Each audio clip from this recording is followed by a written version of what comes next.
ሾላ የሚባል አካባቢ ወደ በተገን አዲሱ አስፋልት ተገን ጋር ሳይደርስ በዚህ በሚራኖን ጀርባ በሱ አስፋልት ጋር እዛ አካባቢ ነው ደረሰብኝ። እኔ እንደ መኪና አደጋ መፈራውም የለም ለአላህም ለምኜው ነው መውጣው እንዶ ያሳየኝም ሰውም ሲጎዳ ይሁን የማይገጥመኝም ብዬ ነበር። ያው ይዛለታ ደግሞ ለምን እንደሆነ አላቀም አላህ እሱ ነው ምክንያቱ።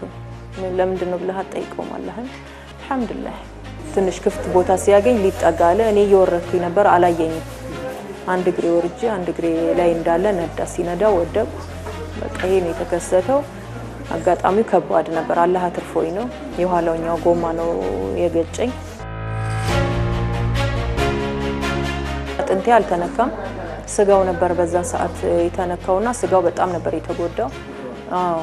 በቁርጭምጭምቴ አካባቢ ጎማው ነበር የደፈጠጠውና ግን በዛ ማጋጣሚ አልহামዱሊላህ አላህ አድኖኛል አጥንቴ ያለ መነካቱ።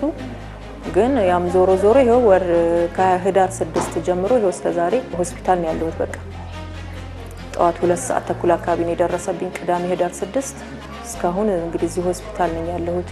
ስጋው እንዲሞላ ተጠብቆ ደህና ነው አሁን ሞልቷል። ከዛ ደግሞ ከሌላ ከታፋ ምናም ተወስዶ ቆዳ የሚለጠፍ ነገር አለ ፕላስቲክ ሰርጀሪ የሚባል እሱ ተሰርቶልኛል። አልহামዱሊላህ በጣም ደህና ነኝ።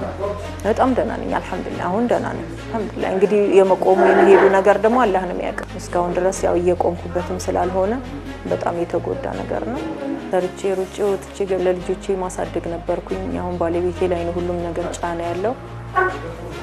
እኔም አልহামዱሊላህ ብቻ አላህ ካተረፈኝ በኋላ እኔ አደጋ ደረሰብኝ ሁላ አላለም። ምክንያቱም አላህዬን ማማረር እየመሰለኝ ነው ያለው ታትርፎኛልና ለልጆቼ ተመልሼ እንደምገባላቸው ሳስብ ሰብር አደርጋለሁ። ግን እዚህ ደግሞ መጥተህ ብዙ ጉዳት ደርሶባቸው ብዙ ከኔ ከፋ ነገር የመኪና አደጋ በአሁን ሰዓት ከባድ ሆኗል። እንደ መኪና አደጋ ለትንሹ እንኳን እኔ አስከፊ ነው በጣም ስለ ልቦና ስለ ሁሉም ነገር ነው የሚጎዳው። ትልቋ ልጄ ትንንሾች ናቸው የ5 አመት እና የ8 አመት ናቸው ህፃኖቹ። ትልቋ 18 ሷናት እንትይዝልኝ አልহামዱሊላህ። ከገቢናው በስተኋላ አንድ ሰው የሚቀመጥባት ላይ ነበር የተቀመጥኩት።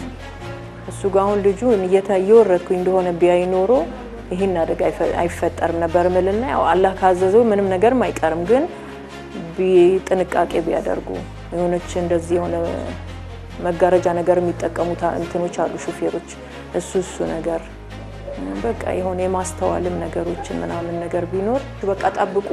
ለ5 ደቂቃ ህይወታችን ነው የምናጣው። ለምን መብራት ይለቅና ትንሽ መኪናዋ እንትን ስትል ራቅ ብሏል ሲል ሰው ሮጦ ለመሻገር የሚያደርገው ጥረት አለ። ያ ለሹፌሩም ጠንቅ ነው። አንተም በሰከንድ ውስጥ ህይወትህ የማጣት ነገር ማለት ብዙ ነገር አለ። ብቻ ግን ያው አላህ ካመጣው በኋላ አልহামዱሊላህ ብለ መቀበል ነው። ይሄንን ለመናገርም በሞት ኖሮ አላወራውም ነበር። ለሌላው ግን እኔ መኪና አደጋ ብዙ ጥንቃቄ የሚያስፈልገው ነገር ነው።